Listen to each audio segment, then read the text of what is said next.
Bismillahirrahmanirrahim. Assalamu alaikum students. Welcome back to my channel. Today we'll cover the last topic, the levels of organization, and inshallah आज हम इस chapter को wind up करेंगे. So starting the last topic of this chapter, क्या होता है कि जब भी हम लोग किसी भी ऑर्गेनिज़म को किसी भी लेवल पे स्टडी करते हैं, ठीक है, किसी भी ऑर्गेनिज़म को स्टडी कर रहे हैं या किसी पूरे वर्ल्ड को एज अ होल स्टडी कर रहे हैं, तो इट डिमांड्स कॉम्प्लेक्सिटी. ठीक है, हम लोगों को उनके पैटर्न्स में, उनके मोड ऑफ फंक्शनिंग में, उनकी हर चीज़ में कुछ ना कुछ कॉम्प्लेक्सिटी जो है वो नज़र आती है, ठीक है, पाई जाती है.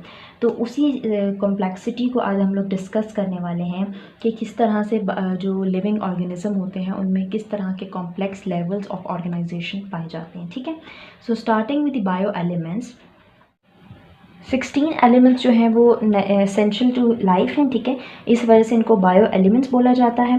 अब इन 16 बायो एलिमेंट्स की फर्दर डिवीज़न हुई हुई है, जिसमें 6 एलिमेंट्स जो हैं they make 99% of the total mass of the living organisms. ठीक है, और जिनमें इंक्लूडेड हैं oxygen, carbon, hydrogen, nitrogen, calcium and phosphorus. और जो बाकी रिमेनिंग 10 हैं वो सिर्फ 1% कंट्रीब्यूट करते हैं टोटल मास में. ठीक है, जिनमें हमारे पास आ जाते हैं potassium, sulphur, chlorine, sodium, magnesium, iron, copper, manganese, zinc and iodine. Now moving towards the biomolecules. अब बायोमोलिक्यूल्स में क्या होता है कि सिर्फ बायोमोलिक्यूल्स ऐसे मॉलिक्यूल्स को बोला जाता है जो लिविंग ऑर्गेनिज्म में पाए जाते हैं. ठीक है, अब जो भी चीज़ किसी लिविंग ऑर्गेनिज्म में या लिविंग थिंग से रिलेटेड है तो उसके साथ बायो टर्म जो है वो लगी हुई है, तो दैट मीन्स कि वो जो चीज़ है वो लिविंग थिंग से रिलेटेड है. ठीक है, तो ऐसे मॉलिक्यूल जो कि लिविंग ऑर्गेनिज्म में पाए जाते हैं उन्हें हम बायोमोलिक्यूल्स बोलते हैं. तो बायोमोलिक्यूल्स के अंदर अभी हम लोग देखने वाले हैं कि फंडामेंटल जो हैं वो कौन से 4 बायोमोलिक्यूल्स हैं. ठीक है, तो 4 हमारे पास जो बायोमोलिक्यूल्स आ जाते हैं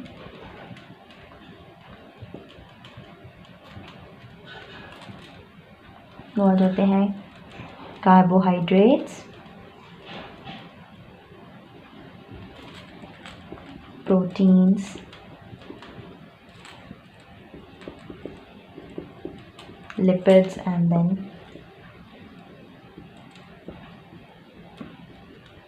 तो हमारे पास बायोमोलिक्यूल्स 4 टाइप के आते हैं, carbohydrates, protein, lipids and nucleic acid. ठीक है, अब यहाँ पे क्या होता है कि इन जो स्मॉल इनके फर्दर डिवीज़न हुई हुई है. ठीक है, इन बायोमोलिक्यूल्स की हम लोग देखने वाले हैं कि फर्दर डिवीज़न हुई हुई है 2 टाइप्स में. एक आ जाते हैं हमारे पास माइक्रोमोलिक्यूल्स और एक आ जाते हैं मैक्रोमोलिक्यूल्स. अब as the name indicates, micromolecules हमारे पास वो हैं जो कि स्मॉल क्वांटिटीज़ में होते हैं और स्मॉल हैं. ठीक है, और जो मैक्रोमोलिक्यूल्स हैं वो हमारे पास वो हैं जो कि लार्जर मॉलिक्यूल्स हैं. अच्छा, अब यहाँ पे जो बायोमोलिक्यूल की डिवीज़न है ना, ये माइक्रोमोलिक्यूल वो हैं जो कि हमारे पास स्मॉल बायोमोलिक्यूल्स हैं जो कि लिविंग ऑर्गेनिज्म है, और मैक्रो वो है एज द नेम इंडिकेट्स जो कि लार्ज ऑर्गेनिक मॉलिक्यूल्स होते हैं लिविंग ऑर्गेनिज्म में. ठीक हो गया. अब ये जो हमारे पास स्मॉल मॉलिक्यूल्स होते हैं ना, ये लार्ज बायोमोलिक्यूल का यूनिट होते हैं. ठीक है, तो माइक्रोमोलिक्यूल्स की जो एग्जाम्पल्स में आ जाते हैं, शुगर्स आ जाती हैं, फैटी एसिड्स आ जाते हैं, अमाइनो एसिड जो न्यूक्लियोटाइड्स आ जाते हैं, और लार्ज जो मैक्रोमोलिक्यूल्स हैं वो हमारे पास स्टार्च, प्रोटीन और डीएनए आ जाता है. ठीक है, अब हम लोग आगे एक टेबल देखने वाले हैं जिसमें हम लोग लेवल्स ऑफ ऑर्गेनाइजेशन की एक्सप्लेनेशन, ठीक है, और विद देयर एग्जांपल जो है वो हम इसको देखेंगे और इंशाल्लाह इससे हमें उसको मज़ीद क्लैरिटी मिल जाएगी. तो अब इस टेबल को हम देखने वाले हैं. इस टेबल में हमारे पास जो है वो टोटल 8 डिविजन्स दिखाई गई हैं. ठीक है, 8 लेवल्स दिखाए गए हैं कि जो लिविंग ऑर्गेनिज्म है उनका जो स्मॉल से लेके जो लार्जेस्ट जो उनका लेवल है वो हम लोग देखने वाले हैं, स्टडी करने वाले हैं. ठीक है, तो सबसे पहला हमारे पास जो लेवल आ जाता है वो एटॉमिक लेवल आ जाता है. ठीक है, अब एटम्स क्या हैं, एटम्स क्या होते हैं? एटम हमें सबको पता है कि स्मॉलेस्ट यूनिट होता है किसी भी एलिमेंट का. ठीक है, लेकिन इसकी ये क्वालिटी होती है कि एटम होता तो स्मॉलेस्ट यूनिट है किसी भी एलिमेंट का, बट उसके अंदर जो उसकी प्रॉपर्टी होती है ना वो मेंटेन रहती है. ठीक है, it maintains the property of that element. तो अगर हम लोग एटॉमिक लेवल पे एग्जांपल्स देखें तो कार्बन की देख सकते हैं, हाइड्रोजन की, ऑक्सीजन की, नाइट्रोजन की, और बहुत सारे इस तरह से हम लोग फर्दर देख सकते हैं. ठीक है, तो एटॉमिक लेवल पे सबसे पहला जो हमारे पास लिविंग ऑर्गेनिज्म का जो सबसे पहला लेवल है ऑफ ऑर्गेनाइजेशन वो हमारे पास एटॉमिक लेवल आ जाता है, ठीक है। अब then comes the molecular level. अब मॉलिक्यूलर लेवल क्या है, क्या जो एटम्स होते हैं ना वो कंबाइन होते हैं टू फॉर्म मॉलिक्यूल्स। अब जब एटम्स मॉलिक्यूल के साथ कंबाइन होते हैं ना तो उनकी जो प्रॉपर्टी होती है वो डिफरेंट हो जाती है, ठीक है। इसकी एग्जांपल हम लोग इस तरह से देखेंगे।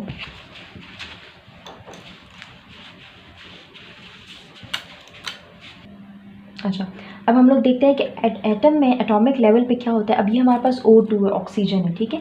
अब हम लोग ये देख रहे हैं कि इसमें 2 ऑक्सीजन के एटम्स इन्वॉल्व हैं, लेकिन क्या इन दोनों की प्रॉपर्टीज़ डिफरेंट होंगी? नहीं, 2 ऑक्सीजन के एटम इन्वॉल्व हैं लेकिन दोनों की जो प्रॉपर्टी है वो सेम है, ठीक है। दोनों की बिल्कुल प्रॉपर्टीज़ एक दूसरे के साथ सिमिलर है, लेकिन जब यही ऑक्सीजन जो है वो इस मॉलिक्यूलर लेवल पर आता है और हाइड्रोजन के 2 एटम्स के साथ कंबाइन हो जाता है तो इसकी प्रॉपर्टी इंटायरली डिफरेंट हो जाती है, ठीक है। यहाँ पर ये गैशियस स्टेट में था, यहाँ पर आकर सबसे पहले तो इसकी फिजिकल प्रॉपर्टी चेंज होगी, ठीक है।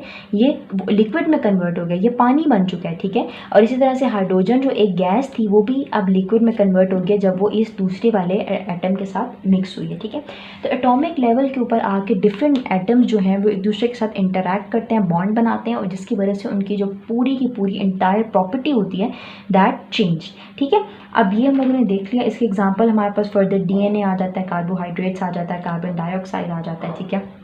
कॉन्सेप्ट क्लियर होंगे तो आप you can add your own examples as well, ठीक है। बट वो आपके कॉन्सेप्ट क्लियर होंगे तो आप इजीली जो है वो अपनी एग्जांपल आप कोट कर सकते हैं, ठीक है। Third one is the organelle level. अब ऑर्गेनेली लेवल पे क्या होता है कि जो बायोमोलिक्यूल्स होते हैं they assemble in a specific way to form organelle. Organelles actually क्या होते हैं, सब सेल्यूलर स्ट्रक्चर होते हैं। अब हम लोगों के अल्लाह की शान है ना कि हम लोग देखते हैं कि जो सेल होता है वो बहुत ही छोटा होता है, वी ऑल नो दैट, ठीक है। सेल जो है वो बहुत ज़्यादा छोटा है, बट स्टिल सेल के अंदर फर्दर सब सेल्यूलर स्ट्रक्चर्स होते हैं, ठीक है। अब क्या है कि एक सेल देखने कहने को तो बहुत छोटी सी चीज़ है, लेकिन सेल के अंदर एक प्रॉपर एक बहुत ही इंट्रिकेट सिस्टम जो है वो अल्लाह ताला ने बनाया हुआ है, ठीक है। और उन प्रॉपर जो सेल के अंदर के जो स्ट्रक्चर्स हैं उनको हम लोग ऑर्गेनाइज बोलते हैं और वो सब सेल्यूलर होते हैं, means they are inside the cell, ठीक है। तो ऑर्गेनाइज वो होती हैं जो सेल के अंदर होती हैं और वो प्रॉपर वे में पड़ी हुई होती हैं, वहाँ पर प्रॉपर वे में असेंबल हुई भी होती हैं अपने स्पेसिफिक फंक्शंस को परफॉर्म करने के लिए, ठीक है। तो अगर हम लोग ऑर्गेनाइज देख लें तो हमारे पास न्यूक्लियस आ जाता है, राइबोसोम्स आ जाते हैं, ठीक है, माइटोकॉन्ड्रिया आ जाता है, क्लोरोप्लास्ट आ जाता है। ये चीज़ें हम लोग आगे इंशाल्लाह फर्दर पढ़ेंगे, ठीक है।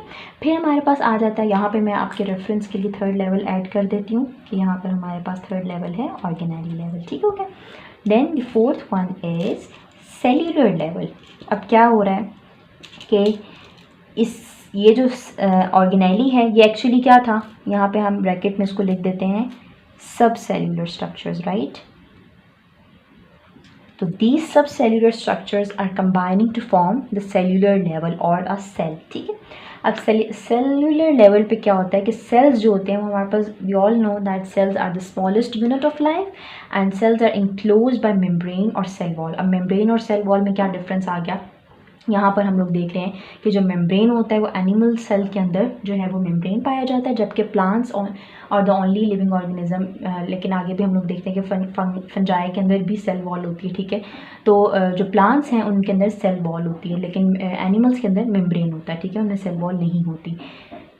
तो cells are enclosed by a membrane or cell wall and in multicellular organism often perform specific functions। तो जो different cells होते हैं they are bound to perform specific duties, ठीक है। मसल सेल जो है उनका काम मसल्स की मूवमेंट है, मसल्स को देखना है। स्किन सेल्स का अपना है, एज अ बैरियर एक्ट करते हैं, ठीक है। न्यूरॉन सेल्स का अपना फंक्शन है, ठीक है, मैसेजेस को कन्वे वगैरह करना, ठीक है। तो this is the cellular level. Then comes the fifth level that is the tissue level, okay. अब टिश्यू क्या है, टिश्यू भी बहुत इंटरेस्टिंग है। अब यहाँ पर हम लोग देख रहे हैं कि जो सेल्यूलर लेवल है यहाँ पे सेल्स जो हैं वो आगे जाकर कौन सा बना रहे हैं लेवल, टिश्यू लेवल। अब टिश्यू लेवल पे एक्चुअली क्या होता है कि जो सेल्स होते हैं सिर्फ वो सेल्स जो कि स्पेसिफिक फंक्शंस परफॉर्म करते हैं, ठीक है। मतलब अगर हम लोग देख रहे हैं ना कि मसल सेल हैं, तो सिर्फ वही सारे के सारे मसल सेल्स कंबाइन होकर टिश्यू बनाते हैं, ठीक है। ऐसा नहीं होगा कि मसल सेल के साथ ही जो है वो हम लोग देख रहे हैं स्किन सेल आ रहा है, न्यूरॉन सेल आ रहे हैं, नहीं, ऐसा नहीं होता, ठीक है। मसल सेल सिर्फ और सिर्फ जब मसल सेल जो कि एक फंक्शन, सिंगल फंक्शन परफॉर्म करने वाले सेल कलेक्टिवली बनाते हैं अपना ग्रुप, और उस ग्रुप को हम लोग टिश्यू लेवल बोलते हैं, ठीक है। Tissues are the groups of cell with similar functions, so the examples are muscle cell, muscle tissue, epithelial tissue and connective tissue. Then is the organ level. अब organ level पे क्या हो रहा है? Organs are two or more types of tissue that work together to complete a specific task. अच्छा, अब यहाँ पर हम लोग देख रहे हैं कि सेल्स जो थे वो उन्होंने स्पेसिफिक फंक्शंस वाले जो सेल हैं वो कंबाइन होकर टिश्यू बना रहे हैं, और इसी तरह से टिश्यू जो हैं वो यहाँ पर हम लोग देख रहे हैं, हम आगे टिश्यूज़ जो हैं वो दो या दो से ज़्यादा टाइप्स के जो टिश्यू हैं वो कंबाइन होकर ऑर्गन बना रहे हैं, ठीक है। अब ऑर्गन लेवल पे क्या हो रहा है? Organs are two or more types of tissue that work together to complete a specific task, ठीक है। अब इसकी एग्जांपल हम लोग हार्ट देख रहे हैं, लिवर, स्टमक, ये हमारे ऑर्गन्स हैं, ब्रेन हैं, ठीक है। तो ये सारे हमारे ऑर्गन्स हैं, different types of cell involve होते हैं एक ऑर्गन की प्रॉपर फंक्शनिंग के लिए, ठीक हो गया। Next is the organ system level. तो ऑर्गन सिस्टम लेवल क्या होता है? An organ system is a group of organs that perform related functions. तो डाइजेस्टिव सिस्टम है, सर्कुलेटरी सिस्टम है। अब ये हम लोगों को पता है कि एक तो ऑर्गन है ना, स्टमक इज़ एन ऑर्गन, ठीक है। स्टमक का फंक्शन क्या है? डाइजेशन करना, ठीक है। अब आगे हम लोग देख रहे हैं कि जो ऑर्गन सिस्टम लेवल है ना, वो एक प्रॉपर ऑर्गन का सिस्टम है। ऑब्वियसली एक ऑर्गन है, उसने तो काम करना है, but it needs a lot of other, उसकी जो नेबरिंग, उसकी जो हम लोग बोलते हैं फंक्शन, असिस्टेंस उसको चाहिए, ठीक है।